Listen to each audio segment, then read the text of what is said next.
Good morning, Grinders. Welcome to the DFS pregame show here on RotoGrinders. I'm Jordan Cooper, a.k.a. Blender Ed, Blender HD, if you want to follow me on Twitter. And it's Monday, January 9th. And you know what we do on Mondays? It's Mondays with McCool. I bring in James McCool, the co-author, with me on the Theory of Daily Fantasy Sports. It's a 15-hour audio DFS masterclass you can pick up at theoryofdfs.com, as well as the advanced guide with the custom Excel tools brought to you, built by the ground up from James here. Good morning. I don't know if you've been paying attention to the show from last week, but did you see my mea culpa of like I will answer stupid questions? No, I didn't. No, you did. You should have checked it out. I should have. Right. I apologize for being pretty much a douchebag. Well, I mean, to be fair, that's part of your MO. That's like apologizing for having the name Jordan. I mean, that's not, not sure why you need to apologize for that. I don't know. People are reaching out saying, no, I learned a lot. Oh, feel free to yell at the stupid questions, whatever. The people in the YouTube chat like Wataz, Adam Meisen, Kickstart. Matt Kajetski's here. Good morning to Matt. College football is a little bit over, but always check out his work when it comes to CFB. Mm-hmm. No. In the episode, like James, if you've seen on Twitter, like I've been relearning poker. Yeah, I saw that. I mean, you've been having some relative success. Relative success. I had to tell my wife it's like normally you don't just get like 7 great winning sessions in a row. Yeah, Like, I just a good run of cards plus playing well. No, but I've been consuming a lot of poker content, and I realized like a week and a half ago, I guess, that like if you were new, let's say not even new to DFS, but like if you're like, okay, I played DFS off and on for a hobby, played during football season, you build a couple of lineups like that. Or maybe you're 20 maxing or something. Maybe you're doing something. Maybe you subscribe to RotoGrinders and you just dabble. You read an article here. Like you're just kind of not playing that seriously. And it's like, okay, now I want to play seriously. Mm-hmm. What do I have to learn? And that's kind of the purpose of like this show. And what's the entry point? Like as far as like we would love for you to go and buy the Theory of Daily Fantasy Sports, right? You could get a nice structured like 21 hours of audio between both courses plus the Excel tools. You get that in a RotoGrinder subscription, like you're pretty good to go. But let's say you're not someone that really like structured wise, like doesn't learn in that way, right? And personally, I'm not necessarily someone that learns best in that formatting either. That I enjoy using examples. That's why I could go back to a show from 2014. Listen to some NBA slate that I didn't play and pick things up from there. So like I'm doing that for like poker content is like 50 times as much as DFS content over the past 15 years. So it's like, like I might, I'm one for like, I'll listen to like 550 of this podcast because like it's like a 12-year-old podcast, but like that is a little bit untenable, and you can't expect that like, oh, well, I mentioned this 3.5 years ago. I'm not going to talk about it again. So like, if you listen to some of this poker content, they repeat things a lot and highlight concepts and go, okay, through this, let's go through all of that type of stuff. And I learned so much in like a short period of time. And I'm like, that's not what I'm doing here. Like, I'm like, oh, go watch the show from 3 weeks ago. Is not the appropriate response. We should be going through concepts more. And if we're go through something again, we go through something again, because you never know where someone's entry point is going to be. I mean, so that's essentially, James, why I'm like, let's get down to basics, if you want to call it, on this show, even though we'll talk plenty about advanced concepts.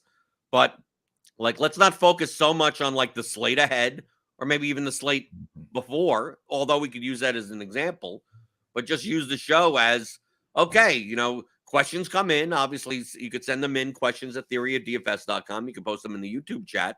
And then once I see like a bank of questions that are like on a similar topic, go, okay, let's go through the examples and basics of this stuff, even if we talked about it 2 months ago. And I think people will get more out of it, the newer people. And the older people, it just cements concepts again and again. And as you play, you'll just get better.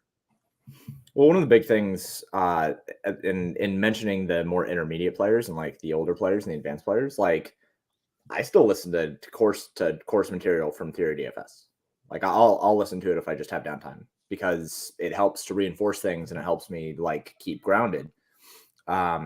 Because it's not that I have developed bad habits, but in playing sometimes, especially if you're on a downswing, you can kind of get a little bit squirrely and you can start questioning yourself and thinking, oh, well, I mean, am I even doing this right? And going back and listening to that stuff is important. And also on the show, like going back over some of the simple concepts can help you kind of get back to basics, I guess, which is an important thing for even intermediate players to do.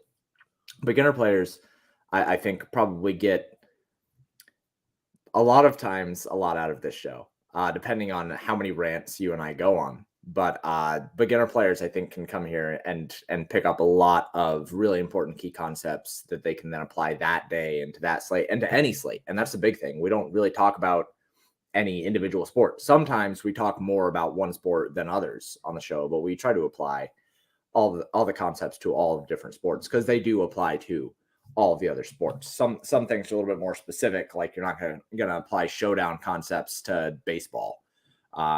Well, I mean, you can at times. You can. I mean, a 2-game MLB. But a lot of the general concepts in Showdown are going to be a little bit lesser important in something like a main slate for NBA. But that's clarified. So I think we do a pretty good job at it, and I think that there's not enough of this content out there, and I think we fill a nice little niche there. So this week, James, since you're on, I mean, it's good that you're on Mondays, so we could almost like this is kind of what I'm looking to dive into this week more, based on some questions that have come in. And like I said, email them in.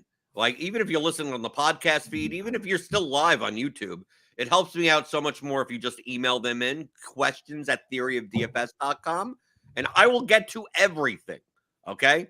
I just wait for like a bank of like, okay, there's like 2 or 3 people that are having questions about this generalized thing, and then I could just break it down like throughout the course of a week, similar to what we did last week when it came to, the equity distribution of contests, kind of where does the money come from? You're the perfect person for this week's topic. I guess in general, I don't know, can I stretch it out for the whole week? I could talk enough. Projections, just generally projections. So like we dive into this in the Theory of DFS in chapter 3. Like, we call it player selection, but really what we're talking about is projection.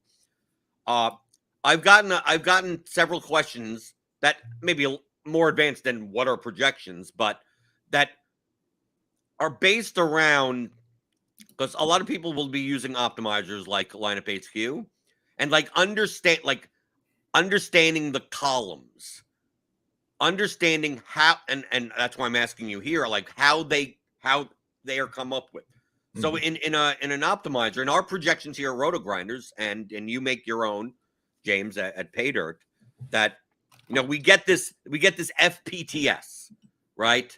The mean or median projection, which there is a difference, and then we get this what will be called on many sites, including RotoGrinders, a floor projection and a ceiling projection. And I mean, I would say 90% of people, not people that watch this show probably, like, don't get what that means. Like, people will sign up RotoGrinders and say like, oh, Jokic has a 60.4 projection. And then if he scores like 45 points, it's like your projection's wrong. Or if he scores 85 points, oh, your projection's wrong, because like they don't understand that this column is not a prediction. It's just like the 50th percentile of a range of outcomes. And you go, what's a range of outcomes? It's like, well, let's take a look at distribution. So like, that's what we're kind of talking about this week. So being that you're someone that builds projections, like, how exactly are these numbers? How do these numbers, I mean, before we get into, what that distribution is or anything like that, but how do the numbers just come to be? Okay. So there's a lot of different answers to that. The most basic answer to that is utilizing what I call a static baseline model. which is going to be something that takes in player baselines and extrapolates them out against some sort of variable and comes out with fantasy projection. So for something like NBA is extremely simple. Most NBA models are going to be baseline models because the player baselines are going to be very consistent and linear with fantasy production based on their minutes projection. So you apply all these different baselines. Usually you break them down to a per minute baseline, points per minute, rebounds per minute, assists per minute, etc. And then you come up with a minutes projection. You multiply the minutes projection by the baselines, and then you come up with a fantasy projection. And that is going to be your median or mean fantasy projection. Most of the time, I think that a lot of people are doing mean. I personally aim to try to do median, but you know, whatever way you come up with it, it's going to give you some sort of projection that you have for the player. So in more general terms, because I want to get past this, past the point of the player names into numbers point. Mm-hmm. So there are a lot there. You are taking on a baseline basis. So like without gauging like today's game specifically, right? You are taking some amount of variables that have predictive power, right? So relate to fantasy points. Like you're not weighing Giannis's when his birthday is. Well, unless birthday has some amount of correlation. Well, I don't think birthday narratives. I mean, birthday narratives, baby narratives, dad narratives, whatever. No, so ideally you want to use predictive nature. In baseball, we have a lot of different predictive stats now, right? So we have things like X slug and X woba and everything like that, which are considered predictive stats. In basketball, we do not have very many predictive stats. We have descriptive stats. So most baselines in NBA are descriptive. Most baselines in NFL are descriptive. The baselines that you should be using in baseball now, the baselines that Cardi uses for the bat X, are predictive. So what's should I get into the difference between descriptive and predictive? Yeah, let's go. What's the difference between predictive and descriptive? This is not necessarily exactly what I wanted to talk about today, but I mean, we'll get forward into the application. But right. So descriptive means that a statistic is telling you what has happened. Average is a descriptive stat, like batting average is a descriptive stat. It tells you what a player's batting average has been based on the sample that you are looking at. Predictive means that it is a stat that is attempting to predict what is going to happen in a further sample. So X slug rather than slug. So if slug is the descriptive stat, which tells you how many bases a player is getting per at bat, then X slug is what we would expect, what we predict the player to have had based on a number of different variables that are applied against the league averages.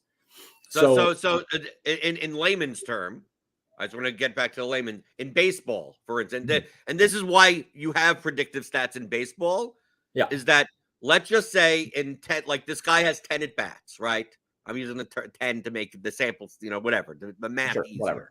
Yeah, right. So let's say that like he's six times struck out or just like routine pop fly or whatever, and then four times it was like a liner like down the line that the third baseman dove and caught. Yeah. And then one was like a fly ball that was like in 27 of 30 ballparks is a home run, but was caught at the wall this time. And another one was like a bunt down the line that the pitcher picked up and like just got him at like he may have 0 hits out of these 10, but like what his expected hits may have been out of the 4. Once you like, they're not 1, right? Because they didn't get on base, but like maybe he should have, if you want to use average or something, he should have a 300 average, but he has a 0 average. He should have 1 home run. He should have 4 RBIs. If those are like 10th percentile outcomes that happen on those at bats. So like, he's probably still hitting the ball well. Like he's not like on an 0 for 10 slump. And then there's also like someone could be batting. They just use average, Like, oh, he's batting 600 in his past 10 at bats, and then like 4 of those were like lucky, like just in the hole, just underneath the fielder's glove, or just like a dribbler that they just couldn't get. Like, he swung and it hit off, and it, like it wasn't even cleanly hit or something, or it was hit to the opposite field, not poor contact, and it just, because they were shifted, that it like dropped in. Like, you take a look at those and you go, well, this guy's must be doing well. It's like, nah, like his expected batting average, if you want to say, is much lower than the expected batting average of the other players. So it's like, in the future, probably the guy that's probably not hitting the ball very well and just happening to get luck, BABIP. That's how he rated for like pitchers, right? Oh, this pitcher's getting killed. It's like, yeah, he's just getting like unlucky spots where the ball's going. And then there's also a pitcher where they're barreling the ball off of him every other at bat, and it just that the outfielders happen to be in the right spots. That it's like, wow, he has a great ERA, and his no, his BABIP is 124. And it's like, dude, this guy's gonna get killed at some point, right? Like, that's what you mean by predictive versus descriptive, right? This, like, oh, well, this guy's hitting X, Y. If you looked at just the main stats, they'd just be descriptive. But if you look at the stats behind the stats, you see that there's a lot more predictive nature to it than there seems to be. Right. So that is an important distinction to be made once you get into a little bit farther, right? Like, so what you're using most of the time, like say for NBA, you're going to be using stats that aren't necessarily predictive, but do correlate to performance.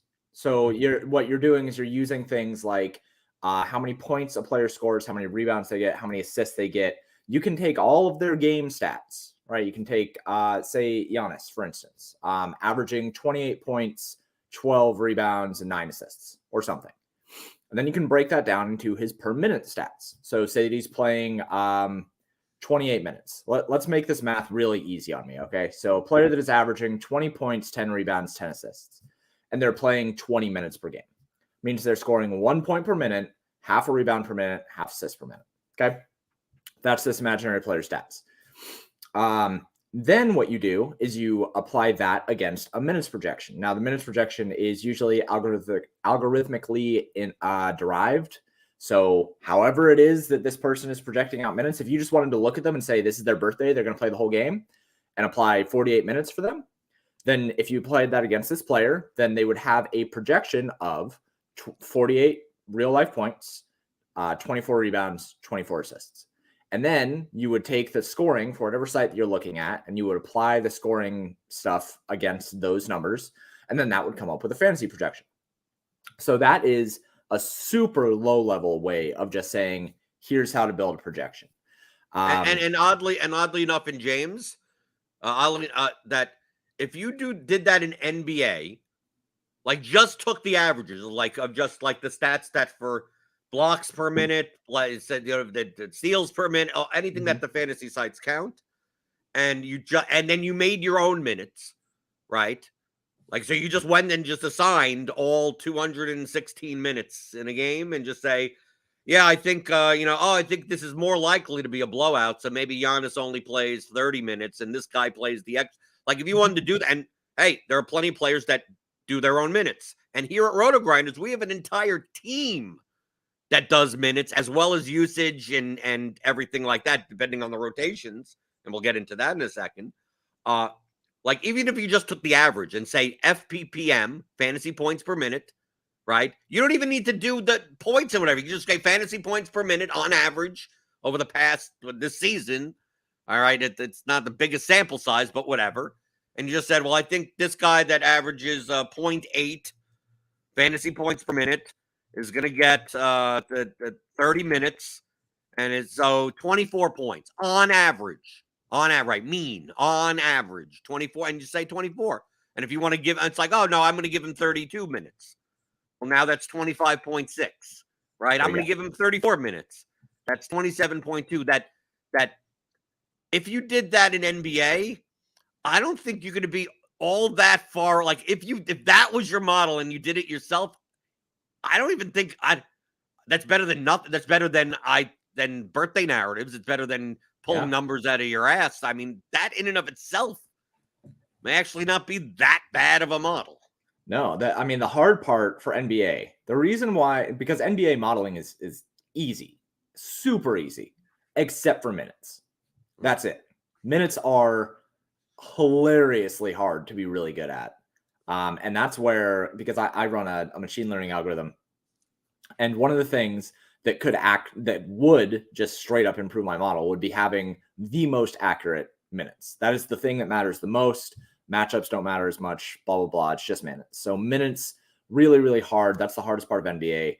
Outside of that, just applying stats, easiest thing in the world. Just build a fantasy point per minute baseline and then apply it against minutes. And there you go. If you did that, you'd be above 65% of the field, I think. Right. And then once you get past there, then you could apply like other game related metrics. So you go, well, how about the mat? Like you could hear two main things, right? If you want to use sportsbook numbers and say, well, what is the average, the baseline for that team in this player's average? So let's say, we're using Giannis as an example or whatever. It could be whoever it is. And you go, well, Milwaukee typically has an implied point total, which it's sportsbook line. So they tend to be pretty efficient. That's why you could use a lot of these numbers. They normally have a point total of 116, right? But in this game, their implied total is 111. So it's like, well, the Bucks are on average going to score 5 less points. So you shouldn't, in theory, be docking Giannis a little bit because the Bucks in general are going to score 6 less points. Now, am I docking him 10 median points? Like, no. But like, as far as a matchup is concerned, like if it was 10 points in the other direction, it's like, oh, Giannis could score even more points because it's higher than their average. And then on top of that, let's say you go, the Bucks are playing the Knicks tonight. Now, I haven't been following NBA in a while, but I'm assuming this is like maybe a tougher defensive matchup. Yeah. Or something like that. Yep. Right. Or it's a slower paced game, right? There's going to be less possessions.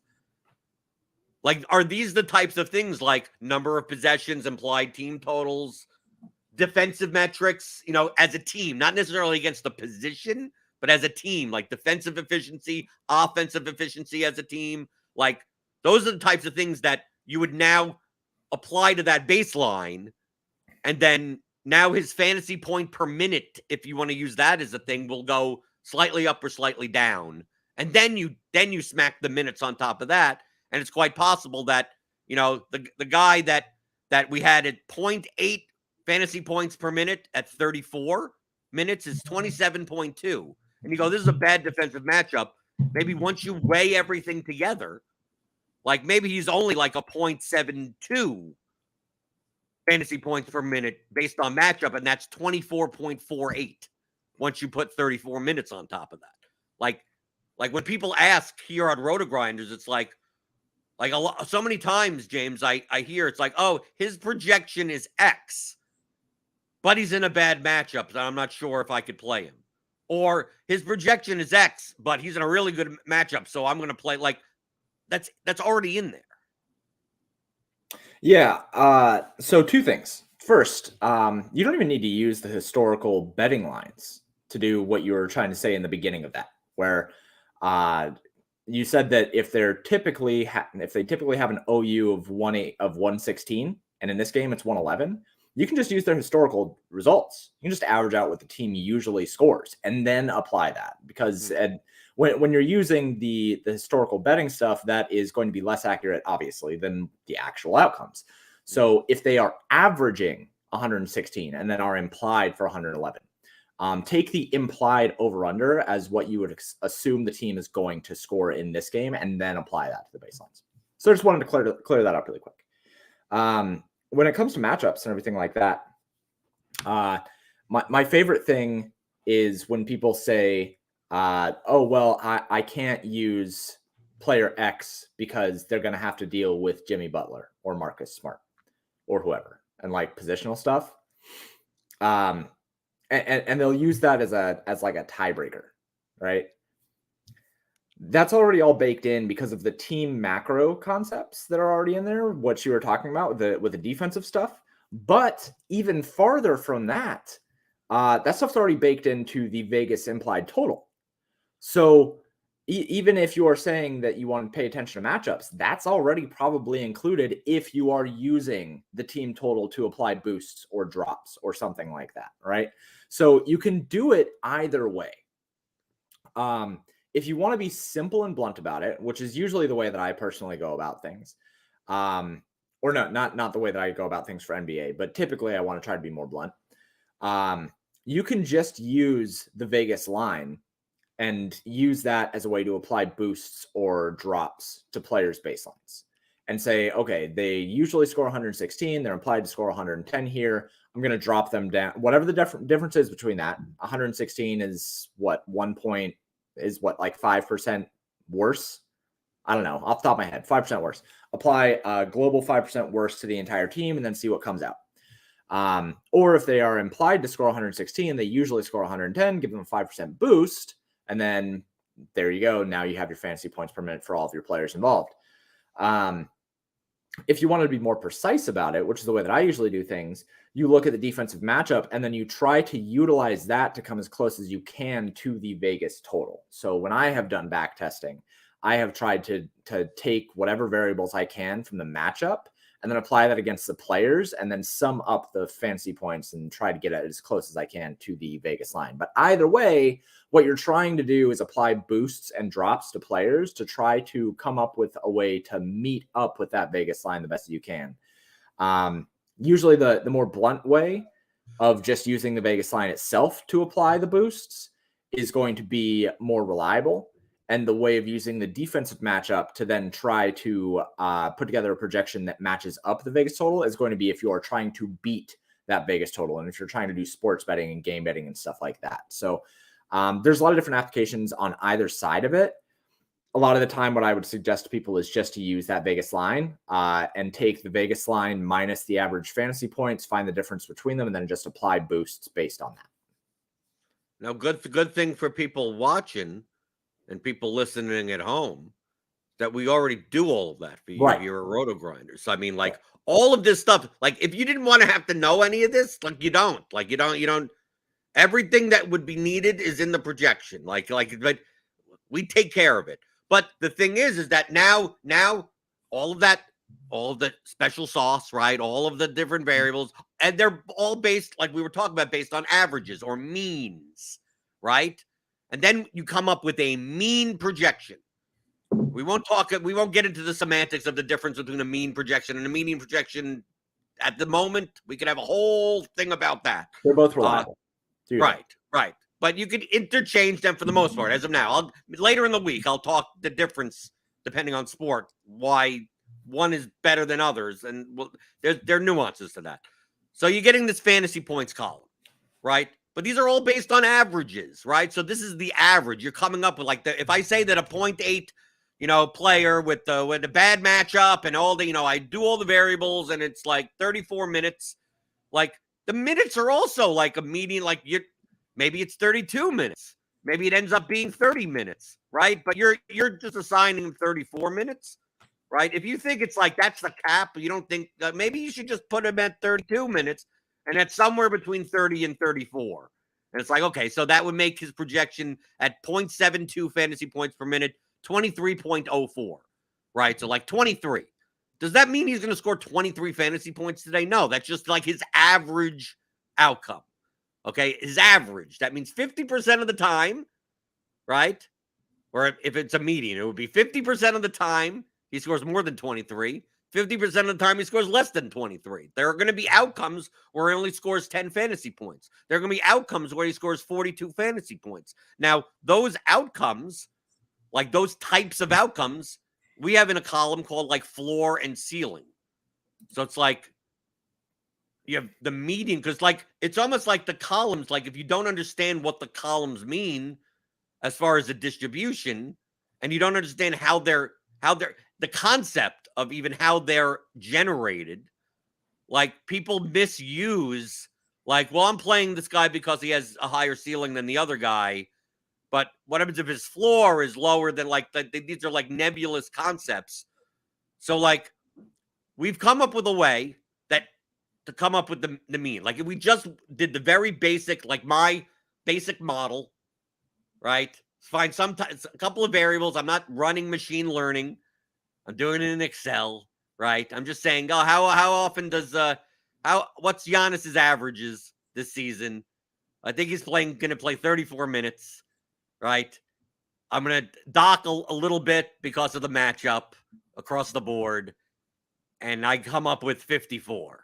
Like you could, okay, that's his mean, right? Like, so what are the chances that he puts up 65? What are the chances that he puts up only 40? Like, I just have that middle I just have the FPTS column of like, I got, if I can't have a distribution because I just have one number, right? It's like, that's it. So James, how do the other numbers, like you have all those averages. Now, how are you coming up with what, number one, what is the floor and the ceiling?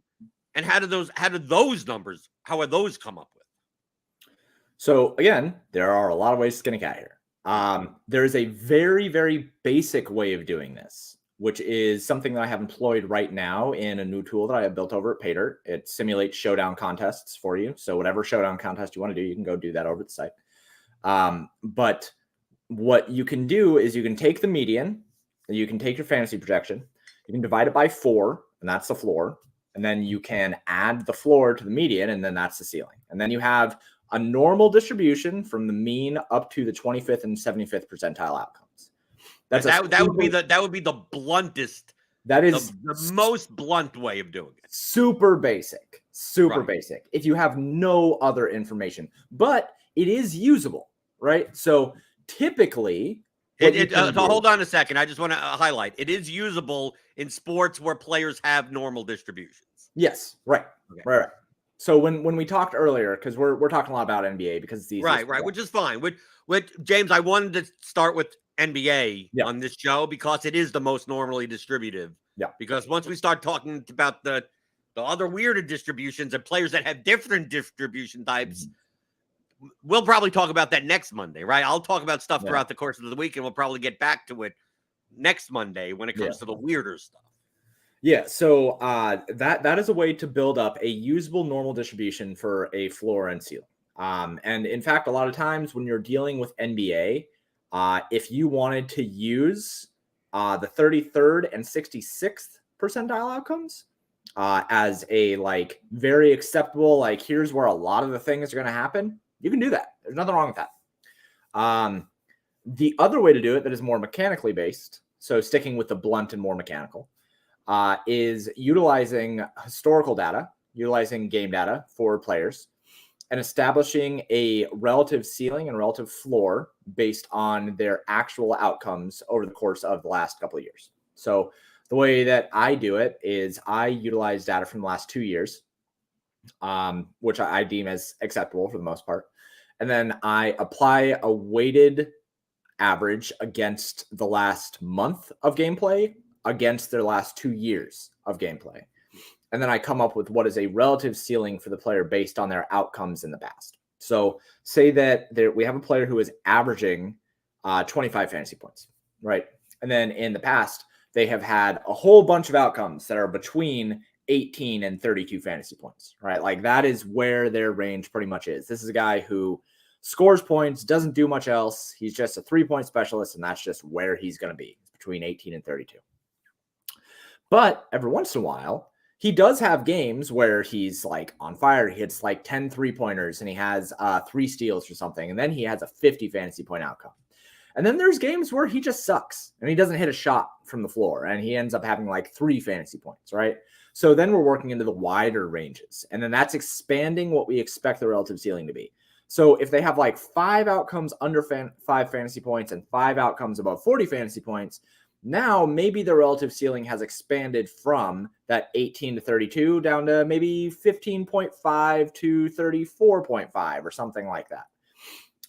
If you apply the game logs and you come up with that data over an acceptable range, then you can come up with what you can expect their floor or ceiling to be based on their actual performances. So you can do that a couple of ways too, right? Where you can do it stat based, where you can come up with an acceptable range of outcomes for each individual stat and simulate that using a Monte Carlo sim or something like that. That's what I used to do for Paydirt. Okay. Okay. Finish it up because I also want to talk about what a Monte Carlo sim is. Sure. Or you can utilize just a range of outcomes for their fantasy scores, or you can develop a range of outcomes for their fantasy points per minute. You can figure out a bunch of different ways.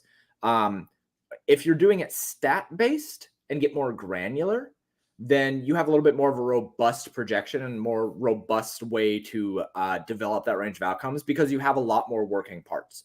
Typically, the more variables that you include in a model, the more robust that it is going to be, so long as the variables do not suck. Remember, good data in, good results out. If you do just fantasy points, then it's easier, right? Because that data is really, really easy to work with. You just have one column and you can just develop whatever that range is there. But it's going to be subject to a little bit more variance because, if that ceiling game, say you have a sample of like 50 games and you have 3 ceiling games that are all based on a player having like 10 blocks in each one and they average like 1 block per game, then their ceiling isn't really what their ceiling is showing because they're just complete outlier situations.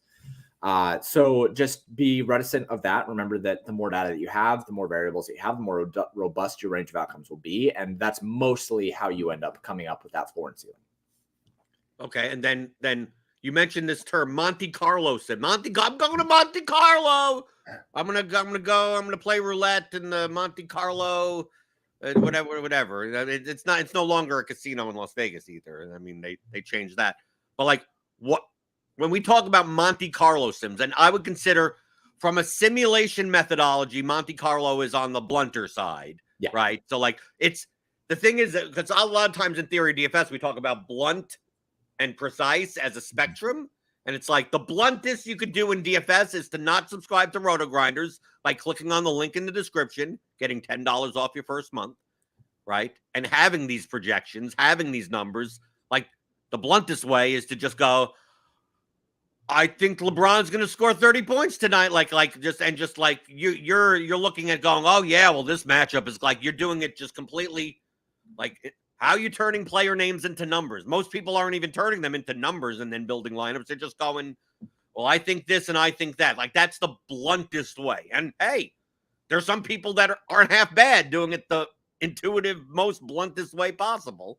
And the most precise way would be like a time machine, obviously. But I mean, if you didn't like, there are top players that have advanced machine learning algorithms with contest simulations, and they run things millions of times, like all different types of nodes and whatever, right? They're doing, if this guy played this, and then game-based simulations, they're simulating every single possession of a game. Like you can go as far as you want with this. Like what we're trying to do is we're like in the middle. We're trying to get as close to the precise stuff without having to be like data scientists without needing a degree, right? Without needing to agree, but we also don't want to get too blunt where we don't have as much of an edge over the casual people that play DFS. So like to me, Monte Carlo kind of lives in that something that to a lot of people that are watching the show going, I don't even know what Monte Carlo sims are. And even if I did, I couldn't do Monte Carlo sims. Like, dude, I'm not anywhere close to James. James, I'm not anywhere close to you. I can run Monte Carlo sims in Excel. Like that makes me like that's the top of my Excel knowledge, right? I was gonna say that must have taken you some time to write out. I know what you're. Well, no, you cut and paste. You go Google it and you figure it out. That's fair. You have to be good at Googling though to find those. I am very good at. I'm a very good Googler. Yeah, right. That's you also have to realize, James, that I used to be a web developer. So I mean, like, as far as like, I need to find this thing about JavaScript, this thing, I need to get this, and then you find the thing, and then you hack through it, and what, like, so I'm used to doing stuff like that. But like Monte Carlo isn't like the most precise methodology of running a player's distributions or anything like that. But explain exactly what that means, because some people think it's like, okay, here's the mean projection of like, I'm looking at today's projection for Giannis is 54.56. And his floor, which we use as the 15th percentile and ceiling as the 85th percentile. We have the floor, I believe. Maybe in NBA we've changed it, but usually it's that. It's basically one standard deviation, right? Because 84th and 16th, whatever, if it'd be technical. The floor is 40.44 and the ceiling is 70.25. And what'll happen is like, well, Giannis hasn't scored more than 70 points in the last X games, or like, or no, he hasn't scored under 40 points in God knows how long. And they go, these floor and ceiling numbers or whatever, like, or someone with not that much data, right? Not that much data is coming in and like someone's injured, 2 people are injured. They've only played 3 games this season, mostly off the bench, and now they're going to play 38 minutes or something like that. And we have his ceiling at like 42, and it's like, well, he's never scored 42 points. Like, how you getting that? Is this where Monte Carlo comes in? So one thing really quick on that. I have some player ceiling tables over at the site that I load up based on 85th percentile outcomes, right, on their standard deviation. But I run those separately from the projections. So sometimes with like Tyus Jones last night, his relative ceiling is like 36, but his median projection is like 38 or something, which looks hilarious, right? Because like you're projecting them basically at their ceiling, but it's important to understand that ceiling is based on historical data, not based on the projections. So just a funny like aside from that. Monte Carlo sims are essentially applying a random variation of a data point to come up with a new data point that you would expect to be within a player's range of outcomes. I'm pretty bad at like explaining low-level technical stuff here, so I'll do my best. But so if you have a player who is averaging 5 rebounds, and you wanted to develop a acceptable range of outcomes for this player based on a normal distribution, you could utilize a Monte Carlo simulation to apply a random. I'm so bad at this. So you can take those 5 rebounds and take the 85th percentile and 15th percentile, which are one standard deviation away from those 5 rebounds, which is like 1 and 9 rebounds. And then a Monte Carlo simulation is basically taking a random number between those outcomes and simulating it out 1,000 times and figuring out how often they score a certain amount of rebounds in a game. Okay. Can I try explaining it better? Yeah, please. I'm so bad at explaining. Like, okay, because you are right, but I'm just saying, like, it's like, okay, because the way that I would explain it is probably technically wrong, but it gets the concept right. Sure. Yeah. So let's just say, this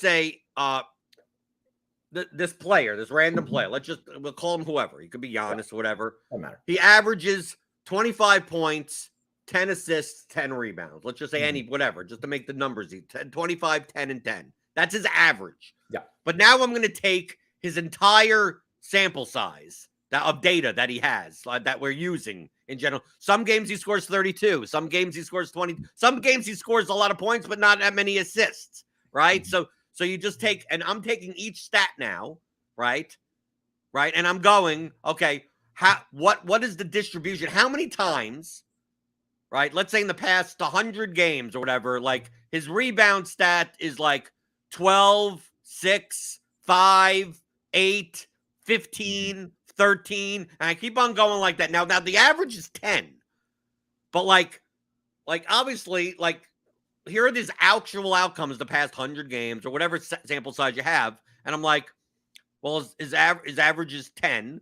So it's like, I'm going to set, it's like, I want the median of that range, that data set to be, I want to make sure that there are, out of 100 outcomes, there are 50 under a 10 or below and 50 at 10 or higher. So like that my median is still the median, right? And then I'm just telling a random number generator, right?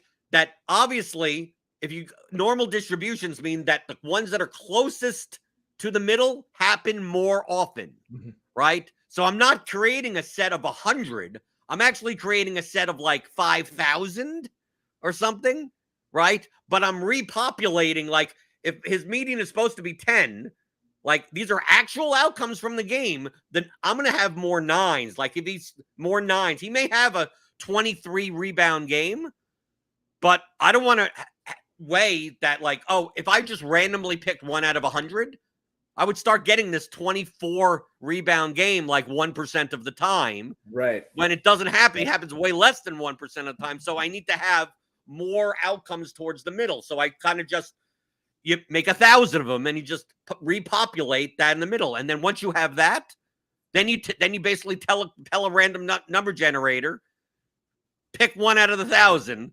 once. And you do that for all the stats, or you can even do it for the fantasy points column, just that. You don't have to do it per stat even. And you just go, once you have a repeatable, like a somewhat reasonable representation of a range of outcomes, 1,000, 10,000 outcome, whatever. And now all you're doing is just basically telling Excel or a computer or Python or whatever to say, pick one at random, literally pick one at random, pick one of the stats at random, pick whatever, pick all of, and then do it for all of the players. Now there's no correlation between, because then you could also add correlation to that, but we're just trying to get to what it is. So now it's just picking. So if I'm doing it, let's say on a fantasy point basis, right? So not even stat wise, which would probably be a little bit better. So like I have his median at 54, right? I have all these outcomes. I have one outcome where he scored 98. I have an outcome where he got injured and scored 12. Like that doesn't happen that often, but like there's going to be a lot more like, and his actual outcomes 50, 51, 58, 59. But they're also, as you start getting past that range of that distribution, you're going to start getting the 65s and the 68s, and then I just want to simulate. Like I'm just going to simulate this 10,000 times, right? And just go bang, and then you could do that. Whoever runs projections, you're doing that, and then now you're getting a set from there now of outcomes, right? This is previous. You're using historical data for the first one. And then you're just going, well, based on this all these sets of actual outcomes, like just randomly pick. It's going through all of that, where in 10,000 outcomes, like the median or the mean should be about the same. Maybe it actually changes slightly, right? Because half of your outcomes should be above the mean or the median, technically. Median. Right, median, and 50% below. So you're not changing that median projection, but you're now saying, okay, out of now this new set of 10,000 simulated outcomes, what's the 15th percentile? What's the 85th percentile? Well, that's the floor in there's the floor in the ceiling, right? Yeah. Like that's how that's a kind of a blunter, like that's a more precise way, but still on the blunt side of the more precise ways of coming up with like what are the ranges of outcomes. And you'll see, depending on what his the player's standard deviation, because you have the historical outcomes, and you could see that some players sometimes have a wider range of outcomes, and some have a narrower range of outcomes. So typically the ones that have wider ranges of outcomes have lower floors and higher ceilings, which means when you're doing that Monte Carlo sim 10,000 times, you're more likely to start coming up and, ending up, if you had the same player with a narrower set of actual historical outcomes, that if both players had the same median, you may see one with a 3-point higher ceiling and or a 3-point higher floor or a 4-point lower floor, and you may see a 4-point lower floor and a 4-point lower ceiling, even though the medians are the same, right? Like you'll see these little shifts here and there, and that could be run through Monte, if you want, Monte Carlos. And like I said, do you need to do all of this yourself? No. Like we do this all for you. James has his own on Pay Dirt. You could subscribe to RotoGrinders. Like, we do this for you. Like, but the thing is like knowing how the numbers show up in the columns will now help you be able to conceptualize how to build DFS lineups and utilize well, this guy's going to be high owned and he's much higher variance, right? He has a much wider range of outcomes. His ceiling is higher, but his floor is way low, right? In NBA, we're not even sure if the minutes are even that. The minutes are fragile. Do I want to play this guy at like 32% owned? Like, do you think that's a little over owned for that? Or is it like, or it could be the other way of like, people aren't sure that this guy's going to play 24 minutes instead of 32 or something. Maybe take the shot. Like, but where do the numbers come from? So you're not thinking in terms of, well, should I, because I get the question, James, of like, if for GPP, should I just build based on ceiling projection? It's like, that's still thinking too black and white, like of just like, well, I just care about this 85th percentile outcome. It's like, well, most likely to win a GPP, you don't need like all 80 players to hit an 85th percentile outcome. It also ignores the way that ceilings are derived. Right, exactly. It also, it mathematically doesn't make sense. Now, could you do that? Yeah. If you use just a ceiling projection, I always say that for the most part, you're probably not going to get much different lineups than just building with the median projection. Right. So, like, I don't think it matters that much here and there, right? Well, could you? Sure. In certain cases, sure. But for the most part, these numbers aren't derived in a way where that would be more accurate. You're going to end up with about the same R squared anyway, if you just go by 85th or 15th percentile outcomes to that outcome. Like, so I don't know why you wouldn't just use the median with the same R squared anyway. Right. And Josh Gilham says, imagine thinking you have to know all this info to be a good DFS player, Lamau. You don't. You really don't. I mean, it is good stuff to know. I personally, for me, as a modeler, I like to let people know this kind of stuff for two reasons. One, to be transparent, because I think that it's important for people to know the projections they're looking at and understand how they're being derived. And two, because I think it's cool, because I think it's interesting. And I think that there are a lot of people who play DFS and are mathematically inclined and like to know this kind of stuff, like to know how these kind of things are derived.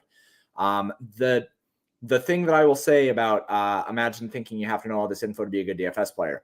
You don't have to know all this info, but all of the good DFS players that I know want to know this info. They don't want to. No. Hold on, James. They don't. No. What? Let me finish. They already know. They know this info, but they wanted to know it because they're hyper competitive and they want to know everything about DFS. And this is stuff that is important to know if you want to know everything about DFS. Obviously, you don't have to know the absolute, like, the most precise stuff that we're talking about here. You don't have to know it to be a good DFS player. But if you want to be a great DFS player, if you want to be a winning DFS player, you need to understand how projections are built. And you need to understand how to utilize projections correctly, which comes in knowing a range of outcomes, which comes in knowing how ceilings are derived. If you want to be a great DFS player, you should know this stuff. Well, if you're a great DFS player, you're doing this yourself. Yeah, most likely. But you have to understand it to do it. No. True. Well, no. I mean, in order to build your own model, you're gonna have to. Yeah, obviously. Sure. Right, but the thing is that in the industry now, like, if you go to like the top 50 DFS players, like, I would say 95% have their own. Are building their own. They're building their, what you see in Lineup HQ. They have their own. They personally built themselves. And I would say a lot of them are aggregating as well. And well, that's a difference. Well, also the R squared, or the the accuracy between the RotoGrinders projections and what you could come up with yourself. Even the top of the top DFS players, it's not. They've a lot of top players that used to build their own like MLB projections. Yep. 5 years ago. Now use the bat. Now use the bat, or now use like an aggregate industry projection, because like theirs could be better, and back 5 years ago it may have been more accurate, but the accuracy of Labatt or the RG MLB projections is either better or close enough that why spend all that time managing all that data and doing all that work anymore? So that from an efficiency standpoint, some of these top players are just like, nope, I'm just going to use the information that's I could sub to all the sites and get the aggregate, and I could, but they're still they still understand what the numbers mean, because then their process involves they have other programming that they do to come up with the lineups, but they're not just taking this middle number and saying, well, what's the highest lineup of that, and what's the highest lineup of this? Like they're taking the floor and ceiling projections, and they understand what that distribution is. And so now they could build all these simulated outputs and run contest sims, and this guy's going to be optimal X% of the time and X, Y, and Z. They could also build the correlation coefficients into it, right? Because when you build lineups in Lineup HQ, there's no correlation coefficients between the players. So like they're doing like, so you have to know like just high school level statistics. So when you're building lineups, that you know what these numbers mean. Like you need to know. Like I'm gonna say sorry. I know. I apologize for like, oh, I'm not gonna yell about stupid questions. Said you need to know this. You need to know how to run Monte Carlo sims. No, you don't. You don't need to know that. Maybe it's helpful, but understanding how these numbers come out means that you're able to interpret them better. So when you build lineups, you know what they mean, rather than 90% of people that I talk to that literally, well, I mean, dude, Domantas Sabonis had a 52-point projection, right? And he gets 2 early fouls and ends up with 34 points, and they go, well, these projections are bad, right? Or something, or an outlier result, not knowing that this is just a 50th percentile, or the opposite, right? Like someone projects, like we go to the RGV, like type of thing. It's like Jokic has a whatever, like Desmond Bain. Like we have 37.7. Obviously, tonight it's NBA. All this stuff changes. When we get off the show, everything will change. 37.7, and he ends up scoring like 40. He ends up scoring 45 because from a point per dollar value at 6,600, his median is high for that. His salary adjusted value is high. So we have him at 37.7. He goes out and he scores 50 points, right? Goes out and scores 50. And then people come back and say, way to go with that projection. Thanks for the, he was much lower owned than because, you guys had him as a good play and a good point per dollar projection, whatever. It's like, and Sabonis, right? Instead of scoring 52, scored like 38, right? And you go, well, that projection was bad. It's like, well, Bain's projection was just as bad as Sabonis' projection. Right?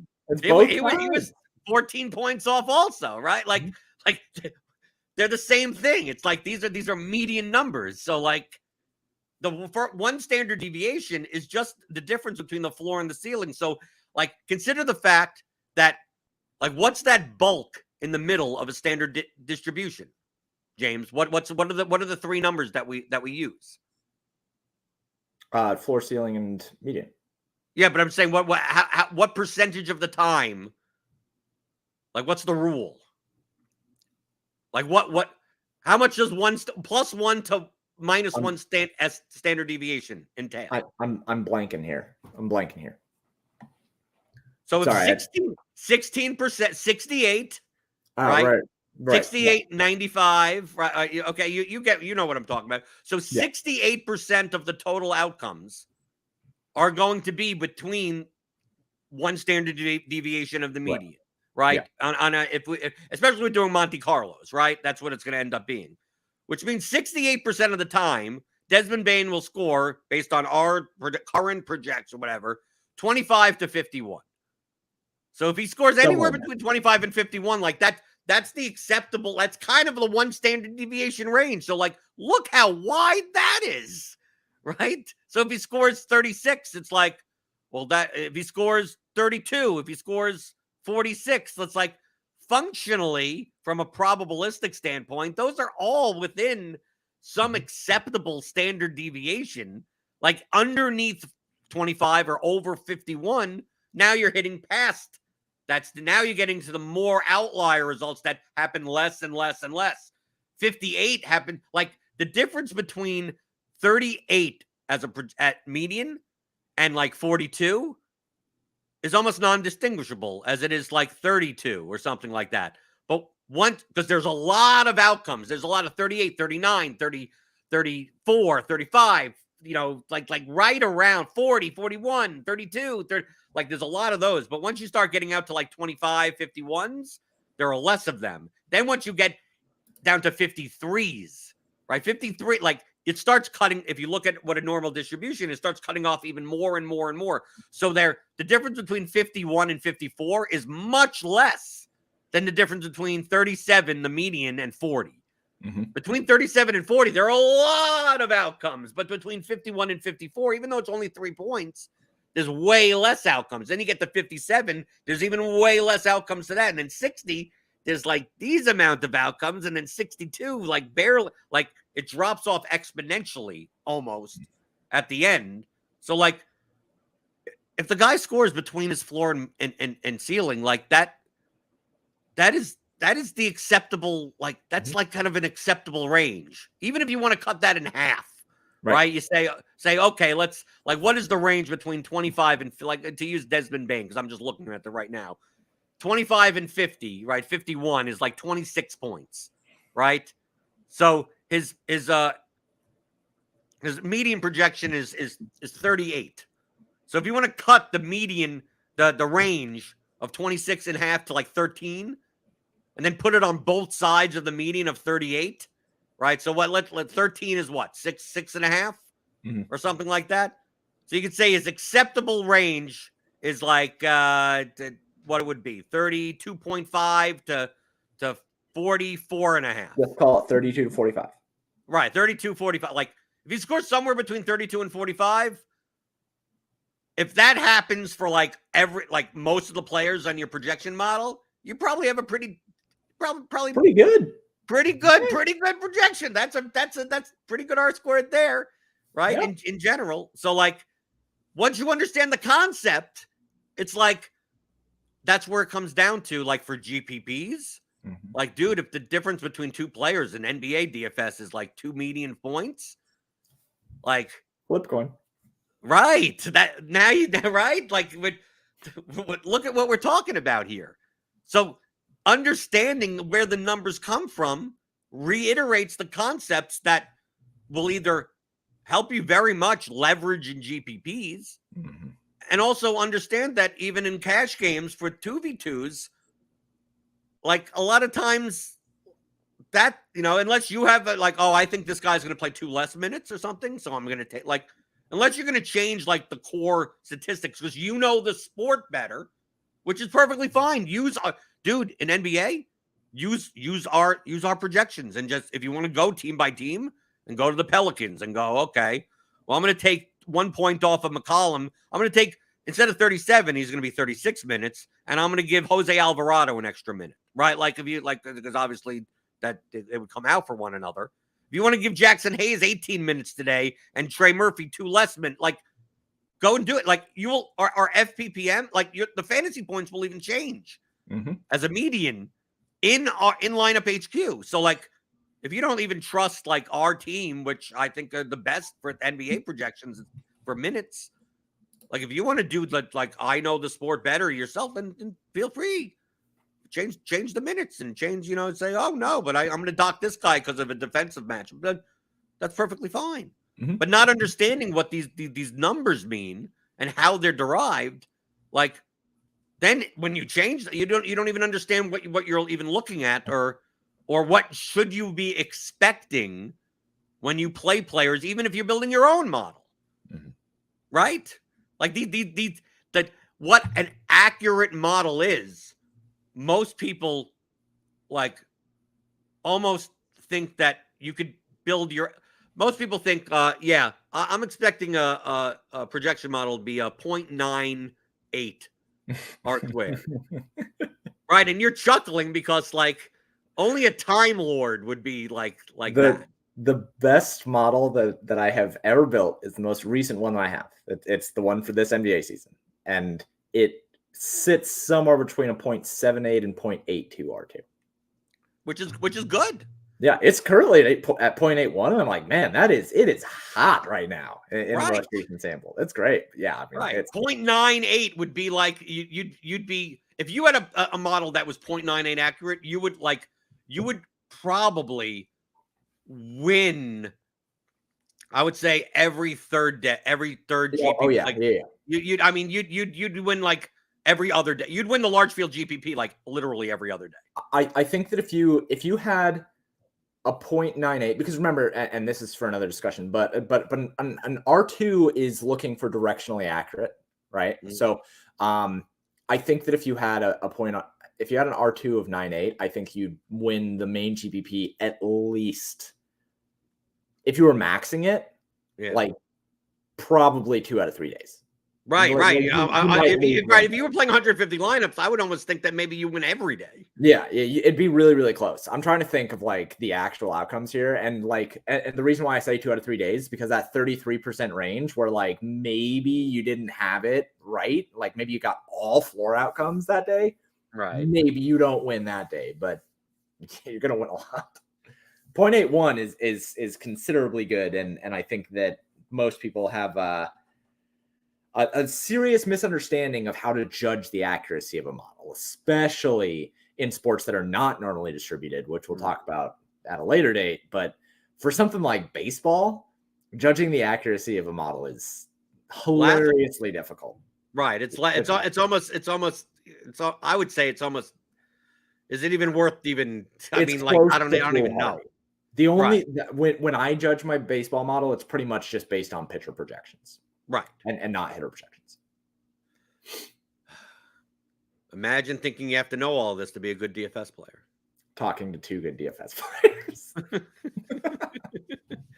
Okay, what are we titling this? Because we want to make sure people can find this. Just projections 101, projections. Yeah, let's say where do projections come from? Like, where do babies come from? Let's just say projections 101.